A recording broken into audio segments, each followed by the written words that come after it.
Good afternoon, Georgia. Good afternoon, and how are you, Mr. Henderson Vaughn? Yeah, Are we ready? I'm Are ready. we ready? Okay, I'm excited. Yeah, Okay, we are here again, Thursday, 12 noon, and it is GA for Justice. you got Always, always an activist. Okay, greetings to our listening audience, those of you who are listening now, and those of you who will listen later on this afternoon. We just want to welcome you to our show today. We are always excited to be on the air, to share information with our audience. And as I always say, that our goal in doing this show is to always provide a conversation for information, a conversation for correction, as well as a conversation for transformation. It is critically important that we get the information right. A lot of people keep putting information out in the airwaves and continue to make noise, but a lot of times the information is not relevant. The information is inaccurate. It is a lot of disinformation. It's a lot of misinformation. And so we want to make sure that when you're sitting out there in your living room, listening on the radio, or wherever you are, that you know beyond a shadow of a doubt that we're going to always bring you information. And that information is definitely going to be information for all listeners to correct bad information, to transform, um, and to educate. So, with that being said, we are so excited to always have on the air with us as our partner, Mr. Henderson Vaughn, aka Captain 85, aka the Dream Maker. And he is always opening up the airwaves so that those of us who are out here in the community who are trying to make a difference, who are trying to help our families and friends and our neighbors, that he has a line of communication out here for us to use and to educate our community. So I'm always excited to be on the air. I'm always excited to be partnering with Captain 85 so that we can try to make a difference in our community because that is so critically important. We have been on the air now about a year. And so yeah, I'm excited about that as well. I'm excited that we can, help hopefully kind of uplift our community and give them some tools that they can use to bring about a positive change. Many times we come on the air, many times others come on the air, and there's a lot of negativity going on. But I can assure you that there's a tremendous amount of innovation that takes place in the Black community. There's a tremendous amount of creativity that takes place in the Black community. And there's a tremendous amount of new and innovative ways that we do things. I don't care whether it's medical, I don't care whether it's science, I don't care whether it's in the education arena. We're always out here working on behalf of our community. We may not get the same play as other groups may get. We may not get the same notoriety as other groups may receive, but I will assure you that we are always, and there are always agents in our community working on behalf of our community. So I'm excited about that. We do plan to have a guest today, um, Mr. Jawan Kidd. Mr. Jawan Kidd and his wife Ashley have started their own foundation called the Kid Warriors Foundation.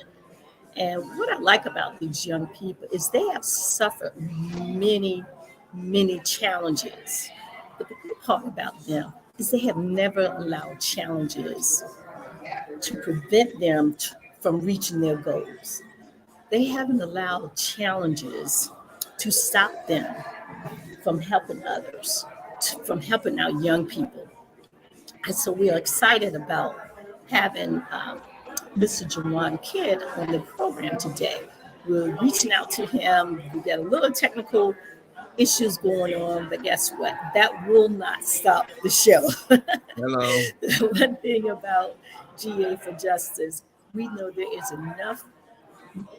there are enough things going on throughout our community that regardless of whether the guest speaker comes this week or next week, there's enough information out here for us to share with you to let you know and keep you abreast of what's taking place in our communities and how, excuse me, I had to reach down and pick up something.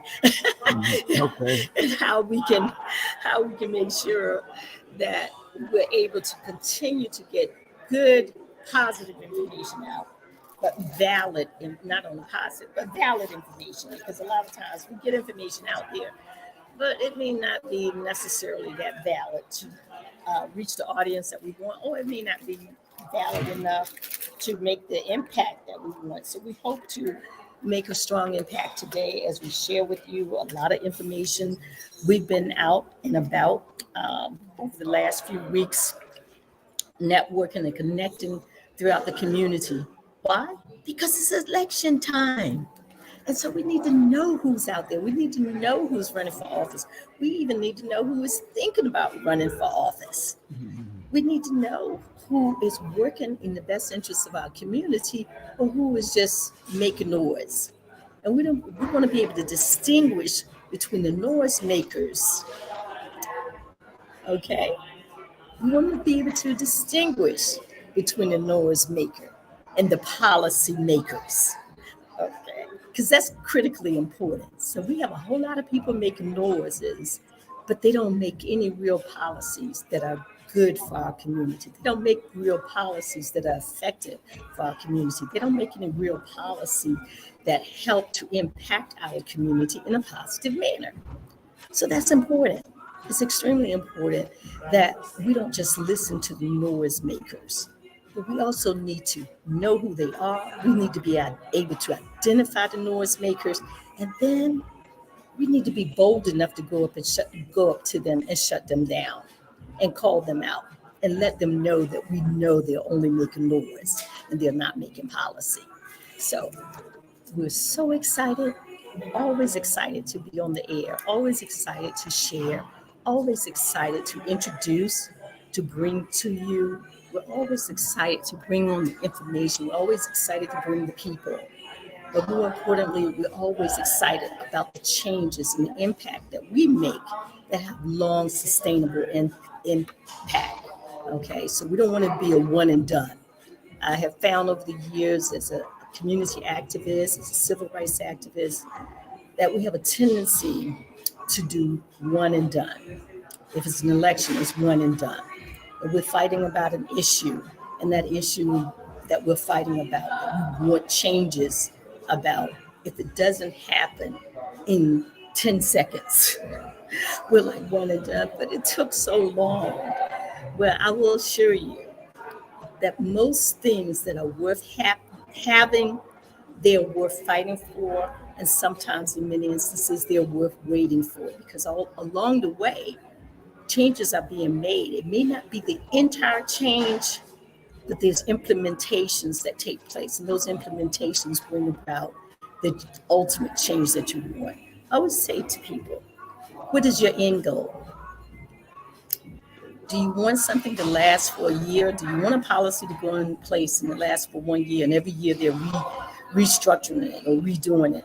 Or do you want a policy that goes into place and has a 3-year time limit so that you have time to build up, to look at that policy, to look at the impact of that policy, to look at the things that work well, the things that didn't work well? Do you have time to do a true SWOT analysis? Well, 1 year is not a long time to do a real SWOT analysis.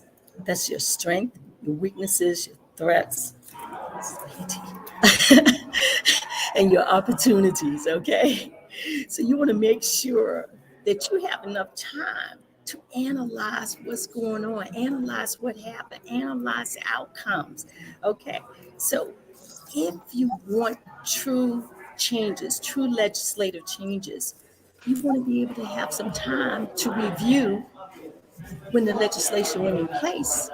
And then you want to have time after getting that legislation passed, you want to have time to evaluate it.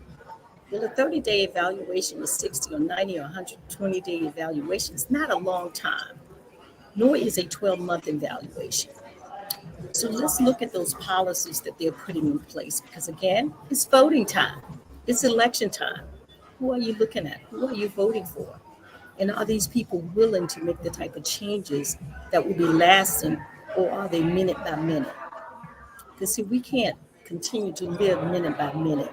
We need to have lasting, sustainable changes so that at the end of the day, our children can see the impact that we made, but also can improve upon those policies changes that we put in place. So we want to make sure that we're not looking for a one and done. And we want to make sure that we don't wait for something to happen and with the snap of a finger think that we have everything that we want. Because keep in mind, when it comes to policies, as time goes on, what was good for 5 years ago may not be good for your kids 10 years from now. So it's critically important that you stop looking at changes as if this is the end all. No, even the young people who are looking at the money that they may receive to reduce their indebtedness as far as their college expenses. Some people say, well, $25,000 is not a lot of money. Well, if I have if I have a college bill of $75,000 and I get $25,000, that only leaves me $50,000 now. Yeah. Okay. If I work with the policymaker and we can now add on to the college forgiveness, that $50,000 now might be another extra $20,000 or extra $10,000. So that $10,000 reduced my indebtedness down to 40. But if it's 20, it reduces my indebtedness down to $30,000. So don't look at it as it's not enough money. Look at the impact that it can have as we lower our indebtedness. The whole goal of college forgiveness is to continue to lower the indebtedness. So I believe that $25,000 is more than zero. Hello. So, so we're going to have to begin to think differently and not just sit here and want it all. I want it all and I want it right now. Okay. It may be over time and you can ultimately remove most of your indebtedness, maybe not all of it. But again, $25,000 over $50,000 debt could just cut your debt in half. It just cut your indebtedness in half. So to all of our young people, listening audience, you want to look at the long-term impact. You also want to look at the fact that once that indebtedness is reduced by $25,000, guess what else happens? The amount of interest you're paying also gets reduced. See, that interest that you was paying on $50,000 and now you're paying interest on $25,000, that interest is less. Yeah. So it's not just the $25,000. It's also the interest that you're paying on the total indebtedness. So we need you to think a little differently, and we need you to stop fighting about what you're getting. We need you to learn how to fight and be grateful for what you get, but learn how to fight to get more. And keep in mind, there's a budget every single year. Yeah. So go ahead, talk to me. Talk Yeah, to me. the other thing is, why they focus on how much they're getting when the people that's blocking you, you want to vote for them. Right, The people that don't want to give you nothing, and you trying to figure out whether or not you're gonna vote for them. right. If you get them out the way, you will get more. Exactly. So I mean, Exactly. that's my 2 cents. Exactly. And that's the other thing. Okay. If one group was willing to pass legislation to reduce your indebtedness, and the other group was not willing to pass anything to reduce your indebtedness, why are you angry at the people that were at least willing to give you some relief? Maybe you didn't get it all, but some of y'all wouldn't know what to do with all of it. Believe it or not, sometimes you gotta hurt a little bit. I tell young people all the time, if you don't work for anything, you don't appreciate what you get. You really don't appreciate it. They tell you all the time, easy come, easy go. Ask a lot of your winners, how long did it take them to lose every dime that they had from the lottery? Doesn't matter whether they won $1 million, 10 million, 50. $100 million, $300 million, $800 million. The average span of having lottery money is something like 3.5 years. Easy come, easy go. So what we want you to know is you need to stretch yourself. You need to work. You need to appreciate the things that you get. And you need to understand that everything comes with somewhat of a cost. It doesn't come for free. And so when we begin to refocus and rechange how we're thinking about different things, we're going to start to see a different outcome. We're going to start working differently. Working the way you're working right now with snap of the finger and it's done. That's not the way it happens. You continue to think you see overnight success. Most people that we talk about from time to time, they were grinding for years, okay? There's almost never an overnight success, okay? Almost never an overnight success. If you look at NASA, for instance, the young ladies who were considered computers, they were considered computers. They were working, analyzing, changing it over and over again until it was perfected. So it was not an overnight success to send a spaceship into outer space. That was years and years. And a lot of the people that originally started on the space program, a couple of things happened. They died, they maybe got fired, they maybe quit, okay, or they may were moved over into another department. They were no longer on the space program.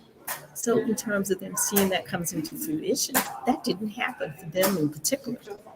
Okay, so let's understand things take time. It's not a snap of the finger. It's not an overnight success. Voting is the same way. Policies and changes is not an overnight success. It's not a snap of the finger. We need you to think differently. We need you to be in the long game. And we need you to understand that you must have an end game.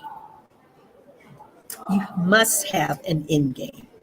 And a lot of times we see you come in, you're thinking about, I want this, I want that, but you're not truly thinking of the end game. Because see, you're not the only player on the chessboard.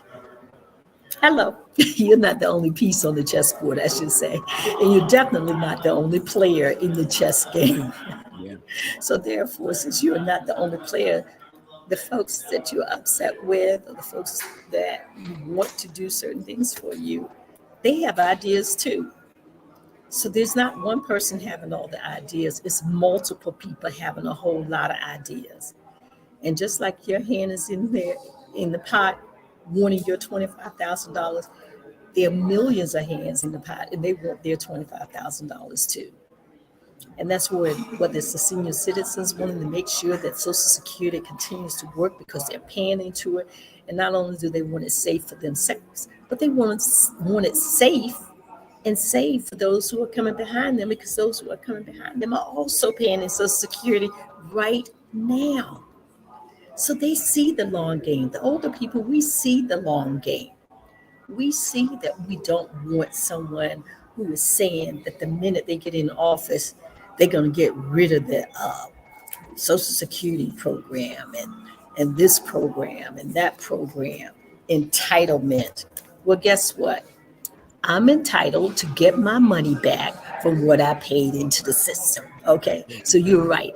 It's an entitlement program, but I'm entitled to it versus an entitlement program that somebody else did it for us. No, you didn't do it for us. We gave and we paid into it ourselves. Right. You got something from me? And just said, I see that look on your face. Yeah, because it's just like putting your money in the bank and you go there and they say, well, we're not gonna give you that. We're not gonna give you money back. Right. That's crazy. Because that's not your money. We done loaned that out to other people so we can get paid. Now we're only going to give you 1% interest, but we're charging them 15, 20, 25% interest Yeah. on the money that you put in the bank. so that we can use to make money off the money that you gave us. Yeah. But we're paying you 1% interest, but we're charging them 25% interest on the same money that we're using that's in our bank. So I hear you, Henderson, loud and clear. It is That's so back in, important. yeah, back in the day, in the community when, wasn't that called loan sharking? 25 cents Yeah, on a dollar? yeah, Yeah, it's a national. We've been hoodwinked, bamboozled, and run them up. right, That's, right. I'm just, Right. But now they could charge that, and as long as they consider themselves a financial institution, somehow it's okay for them to charge that type of money. So listen up, stay vigilant, know when you're being screwed. man, I didn't say it, No, I'm the dream maker. no, and understand it, and then do something about it. We definitely need you going to the polls to vote. I always like to just try to help you to see things from various perspectives as to why it's important to vote. Because there are a lot of people out here that says, "Oh God, I don't want to vote. Nothing ever happens, and when it does, it doesn't happen to my benefit." But they don't tell you about the fact that they were able to get health insurance at a much lower rate because of the Affordable Care Act. Right. They don't tell you that they were able to keep their children on their insurance, on their health insurance, on their jobs until their kids turn 25 years old. But the, it didn't help me. I didn't see anything. I didn't see anything from 2009 to 2016. I didn't see anything. Well, did you see that there were hundreds of thousands of people released from the prison system because a new rule was put in place that folks who went into prison for non-violent acts, especially as it pertains to drugs, were being told to be released from prison. Now we hear these people screaming and yelling, but that didn't help on the state level, but then go see your governor. Hello, stop making federal do what your governor is supposed to do, and stop electing those governors who have already said they're not going to release these guys from prison. Right. That's not the federal problem. That was not President Obama's problem. Because see, you guys are out there and say, well, all these people are locked up in jail. Have you called out your local governor? Have you called out your attorney general in your state and asked them why they're not releasing those members of your family, of your community, of your neighbors, of your church family? Have you called them out? Because you're quick to call out the first black president and feel like he was supposed to snap his finger and fix everything in the black community, fix it all, fix healthcare, fix housing, fix everything in America. America been around over 400 years. So why do you want this one black man to fix everything in 5 minutes? Hello. Why? And this is the thing that is so important for you to understand, that these things don't happen in a vacuum. Everything with regards to policy as it pertains to the justice system was intentional. The justices, the judicial system, the judges that are put on the bench, all of those things were intentional. And how in the world do you think somebody's going to fix all of that intentional in these institutions in 8 years, when he couldn't trust his own political party many of the times to vote in the way that he had pushed them to vote? Because they were busy telling them about, well, in my city, because we had it right here in Virginia Beach, well, in my city, I got people from that voted for me from both parties, and that's fine and dandy. And so do they. But do they ever change? Do they ever change their policy? If they say this is what we're going to do, they stick to it. And they stick to it for years. Ask the women who are pro-life, who are I won't say pro-abortion, but who believes that a woman has the right to choose. Ask them. Those folks worked on that for 40 years. Did they say, well, the pro-lifers was like, I'm staying in this game until we score a touchdown. They didn't say, well, I've been trying to get this fixed and it ain't fixed yet. I tried for a year and they didn't fix it. I tried 2 years, they didn't fix it. I tried 5, 10, 15 years and they didn't fix it. They waited over 40 plus years. That bill was passed in 1973. So guess what? In the year, in the year 2023, that will be 50 years. So this year it was 49 years. 49 years. Did they stop? Did they waver? No. So I need you young people. I need those of you who are in the community or in different groups and organizations. I need you to understand the fact that you're going to have to be in it for the long haul. As a matter of fact, you're going to have to be in it so long that sometimes some of us will pass away before those things change. Okay? Some of us will pass away before the changes take place. And guess what? If it makes it better for our children and our grandchildren that we stay the course, if it makes it better for the next generations, if it makes it better so that they are now able to own more, if it makes it better so that they are now the contractors, the consultants, if it makes it better, isn't it okay if we stayed in it for the long haul? Well, we may not have seen everything, we have seen changes. We may not have seen them all, but we have seen changes. We've seen more changes than our forefathers saw. We've seen more changes than our parents and our grandparents saw. But guess what? They didn't quit. And we don't have the luxury to quit on the next generations. We don't have that luxury. So voting is important. And I hope I've shared many different ways and reasons why that voting is important. And more importantly, what is it? What's in it for you? Let me tell you what's in it for you. You have a better opportunity when folks are working on your behalf, even if they're slow, because it's better than zero. It is always better than zero. So you have a better opportunity when folks are working on your behalf. But guess what? You don't have the luxury to sit down and do nothing. Because that's been one of the major issues is people feel like they have the opportunity to sit down and do absolutely nothing. Do you guys hear a lot of background noise? Okay, great. Because I can hear, I just was hoping that you couldn't. Okay, wonderful. Well, I just want to know that you have to find the benefit for you. And then you got to stick to it and you got to keep pressing and pressuring, because a lot of times what happens is we want something, but we're not willing to pick up the phone and call our representatives. Sometimes we want something, but we're not willing to mail a letter. Sometimes we want something, but we're not willing to work on a campaign. Sometimes we want something, but we're not willing to do those extra things that need to be done in order to get a different outcome. So to those of you who are listening today, it is about voting.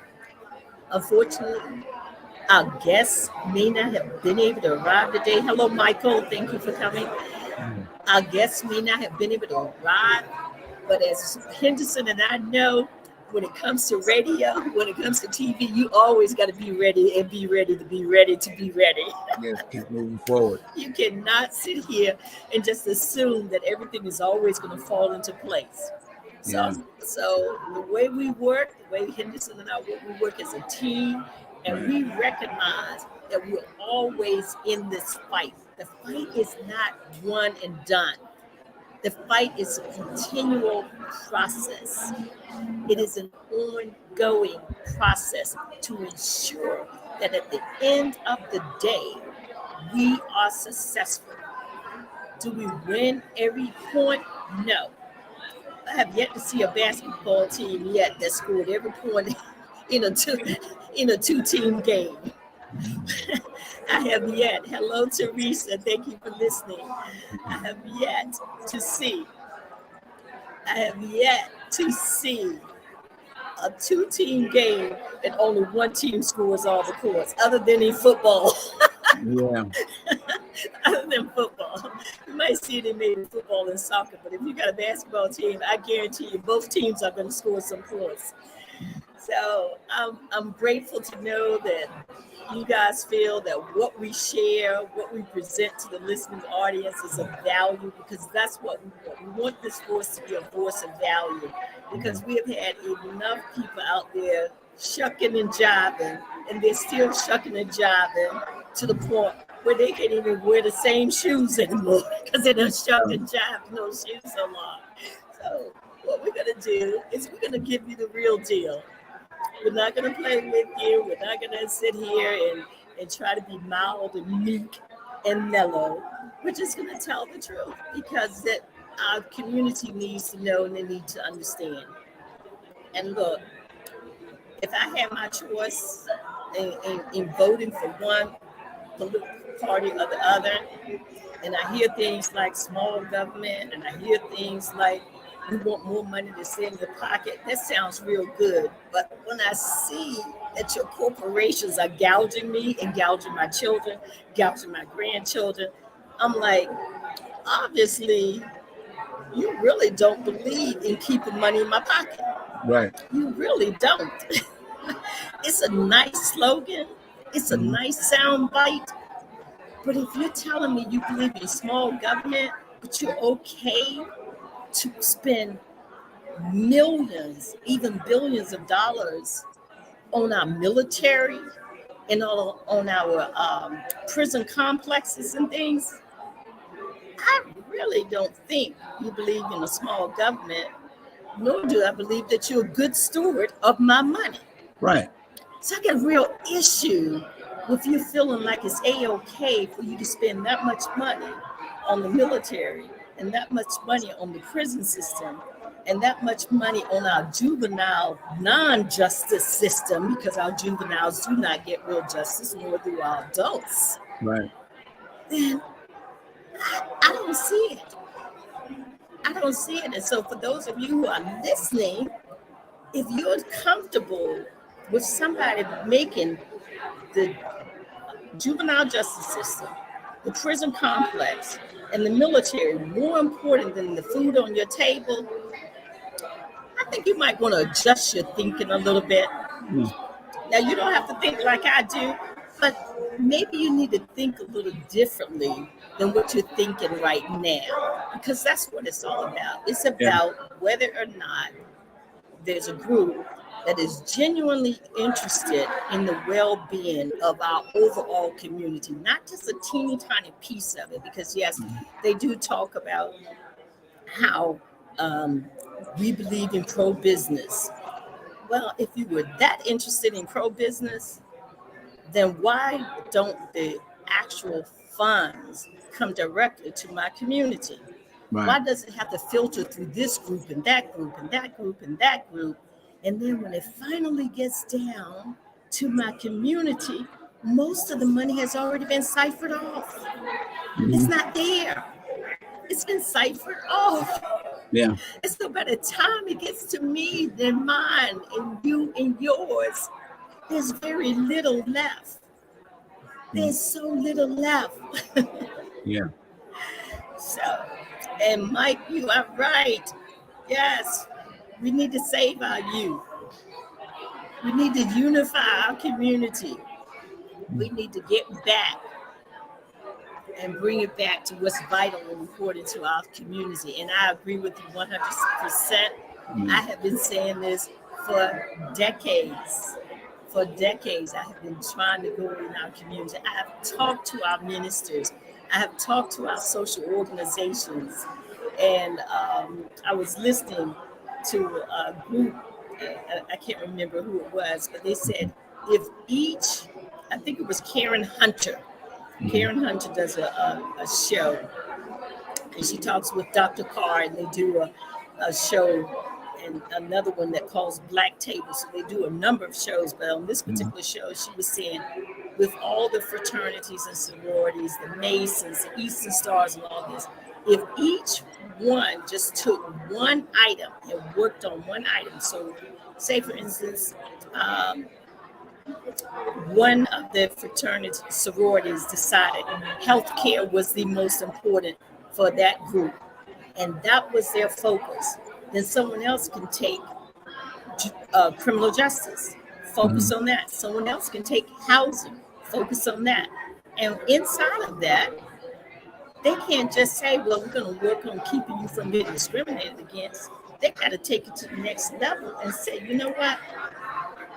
We're not only interested in you not being discriminated against, we're interested in all the contractors that we can get to begin to rebuild our foundations, our housing. Okay, so if housing is what you're going to take on, then let's go in and let's get our own contractors and let's rebuild and let's restructure. In those neighborhoods that don't look so good, let's freshen them up. Those areas that have those storefronts and things, let's rebuild that. Let's put new stores in those buildings, so that, and those are stores that we own. So let's make sure we get that done. Okay. If yours is healthcare, and that's what you do, let's make sure that we have pop-up health centers all over the city that are with our own doctors. And those centers are places where our people can come in and be very comfortable and can get good medical care. Because you and I both know, even with insurance, we can go to a hospital and be treated totally different than our white counterparts. We know that. It's been proven again and again. They just even tested the monitor that monitors your blood. And they have discovered that if you are a different melanin than white, it doesn't register the correct, it doesn't register your blood correctly. Yeah. And they've been using it for decades. And so here it is years later, and now they discovered that if you have a different pigment, it was designed for white pigment. It was not designed for ours. So all of these things are things that we're going to have to begin to repair in our own community and not rely on someone else, because obviously they have not done a good job. Otherwise, we wouldn't be in this situation. Right. 20 years later, 30 years later, continuing to deal with a lot of these same situations, and sometimes even worse. Yeah, that's why they were stealing the black lady's blood and didn't tell nobody about it. Right. And designed it so that they use it on millions of people and say, wow. I forgot her name though. So it is up to us. It is up to us to begin to put these medical centers in our community. It is up to us to make sure that we have our own hospitals, our own banks. It is up to us to make sure that we have our own education center and not rely on someone else. It's up to us. We must have our own hospitals, our own banks, our own education, and our own businesses. Yeah. If we really want to truly be a thriving community, those are must-have. They are must-have.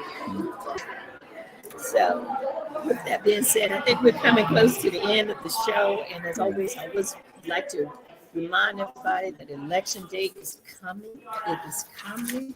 It is critically important that everybody get out there and vote. And stop whining and complaining that you didn't get everything you wanted. You're never going to get everything you want. Ask anybody that's lived here for a while, and I don't care where you're from or whatever, you don't always get everything you want. Even the ones that have recently gotten some of the policies that they want passed, I will assure you they have not gotten every policy passed, okay? So keep that in mind. Again, we are coming up on election day. That election day is this coming Tuesday, November 8th, 2022. And if you don't get your folks out to vote, please don't whine and cry afterwards, okay?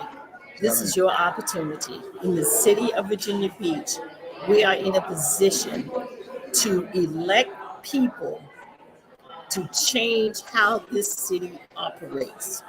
We are in a position to ensure that we no longer have to have pretty much nothing on our city council except for developers, hotel owners, hotel and motel owners, oceanfront businesses sitting on our city council. And if they're not sitting on there personally, they have bought the seat by putting someone on council that will vote on their behalf. Right. Let me say that again. If the hotel and motel owners are not actually sitting on the seat on city council, they have purchased a representative on city council to vote on their behalf. Right. If there's no developers sitting on city council, I will assure you that the developers have pooled their resources to elect the person that they want to sit in the seat on city council. And in many instances, that's not one seat, that's 3 seats that they bought and paid for, and sometimes more. So guess what? In Virginia Beach, we have a 10 districts voting system, 10-1, 10 individual districts. And with 48,000 people in the district, but a voting age population, or a VAP, voting age population, of about 36,000 people. Anybody can go in those areas and shake hands with everybody in the community. You now have that opportunity. You now have the opportunity. You can pretty much shake hands with everybody. I think I can shake hands with 36,000 people, a voting age population. Hey. And if you can't shake hands with 36, I would suggest that you shake hands with 20,000 and get those 20,000 to vote for you, because there's some people that's not going to vote. And so with 20,000 and there's only 36,000 of voting age population, that still gives you the majority of the votes. So do the math, do the numbers. 2 plus 2 is always 4. 3 times 3 is always 9. Do the math. That has not changed. If you want to win, you got to do the work. So get out there. It is election season, November 8th. If you want someone to work on your behalf, then you got to put in the work. And you have to call up other people and ask them to do the same. Yeah. Take people with you to the polls. Call your family members. One family member now, as long as I've been out here in the fight, do you know I had nerve? One of my family members had the nerve to say they didn't know if they were going to vote. I said, excuse me? Get up. Excuse me? Yeah. I don't know. I'm just so disappointed. Well, look, you can't fight one time and then be done of fighting. Yeah. If that was the case, I could have quit a long time ago. Hello. You know, I could have quit a long time ago and said, whatever. Yeah. And all. But then I would have nobody to blame but myself. Okay. So I'm encouraging you to go to the polls, to vote. Vote your interests. Vote your family interests. And I like what Steve Harvey said. Steve Harvey said, if I was going to just vote my interests, he said, I could vote Republicans all day and all night. He said, but I got cousins. I got nieces and nephews who don't make the same type of money I make. Right. He said, I got family members, I got friends, and they have children, and they don't make the same kind of money I make. Dave Chappelle basically said the same thing. He says, let me tell you something. Those people, they ain't working for you. They are not working for you. They work for people like me. Right. Okay. That's who they're interested in. They're interested in helping people like me. They're not interested in helping you. So until you understand that, and even though you might get mad at other people, part of that is your fault. Because all you did was go to the poll and vote, one and done, and then you went back, you set your hips back home, and then you never picked up the phone. One time, I just got another letter in the mail from one of my U.S. senators, because I send them messages about my concerns. I have received, I want to say I have received letters from, who are the presidents? I want to say President Obama, President Clinton, President George Bush, President H. George Bush, only person I did not send a message to over the last 40, 50 years was probably Donald Trump because I knew it was a waste of my time. So I didn't even bother to send anyone. But I want to say from like, what's his name? From George H.W. Bush all the way down. I want to say I've had letters from them. Senators, John Warner, I've had letters from my senators, I've had letters from my Congress people, and I've had letters from Congress people that were not in my state. I have called senators that are not in my state. I've called Congress people that are not in my state, and I let them know how I feel about issues. Mhm. So it's not one and done. It's not go to vote on November the 8th and okay, well, I voted, so, they're supposed to fix everything. No, you must apply pressure. Yeah. If you cut your arm and start bleeding, sitting there watching your arm bleed is not going to stop your arm from bleeding, okay? You must apply pressure. And it works the same way when it comes to politics. If you vote for somebody, you must apply pressure. And if you did vote for them, but they happen to be your legislator, you still paying, your tax dollars are still paying their salary. So you still have to apply pressure. This business about, well, I didn't vote for them and everything, that's foolishness. That is foolishness. It doesn't matter whether you voted for them or not. It matters that the money that you make and the taxes that they take out on your paycheck pays their salary. And they generally make a whole lot more money than you. So put them to work. Put them to work. They work for you. I mean, how great is it to live in a nation where your tax dollars pay the salaries of all these people, which means you get to tell them how you feel. You can write a letter to anybody that is elected to office on the national level. Yeah. Anybody, whether it's a congressman, whether it's a president, the vice president, you can write them letters because you pay all of their salaries. As a matter of fact, everybody in the federal government, you pay their salaries. All these folks in the local government, you pay their salaries too. Yeah.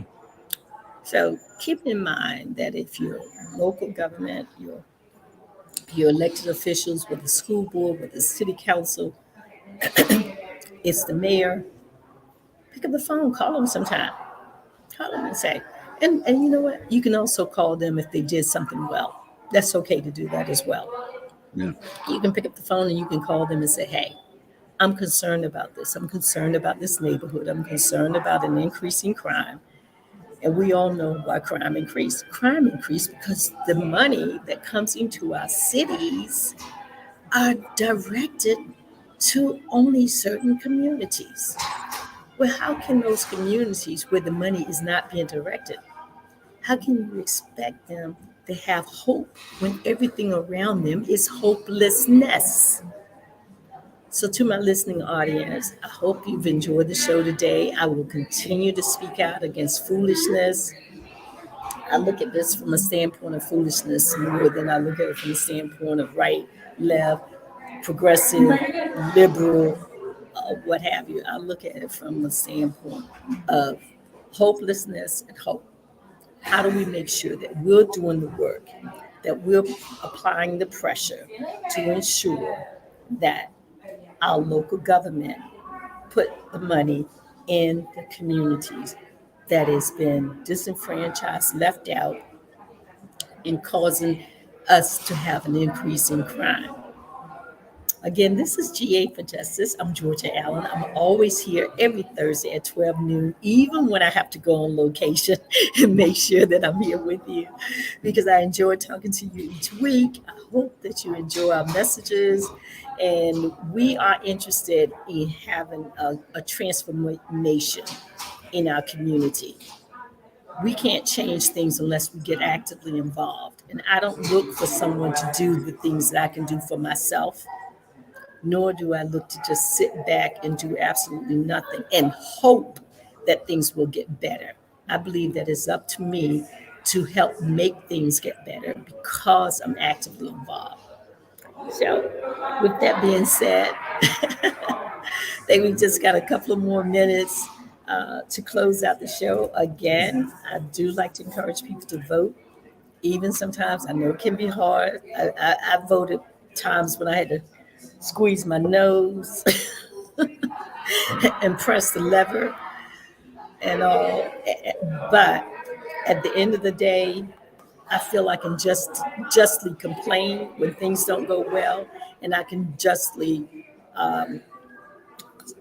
compliment when things do go well because I was involved in voting.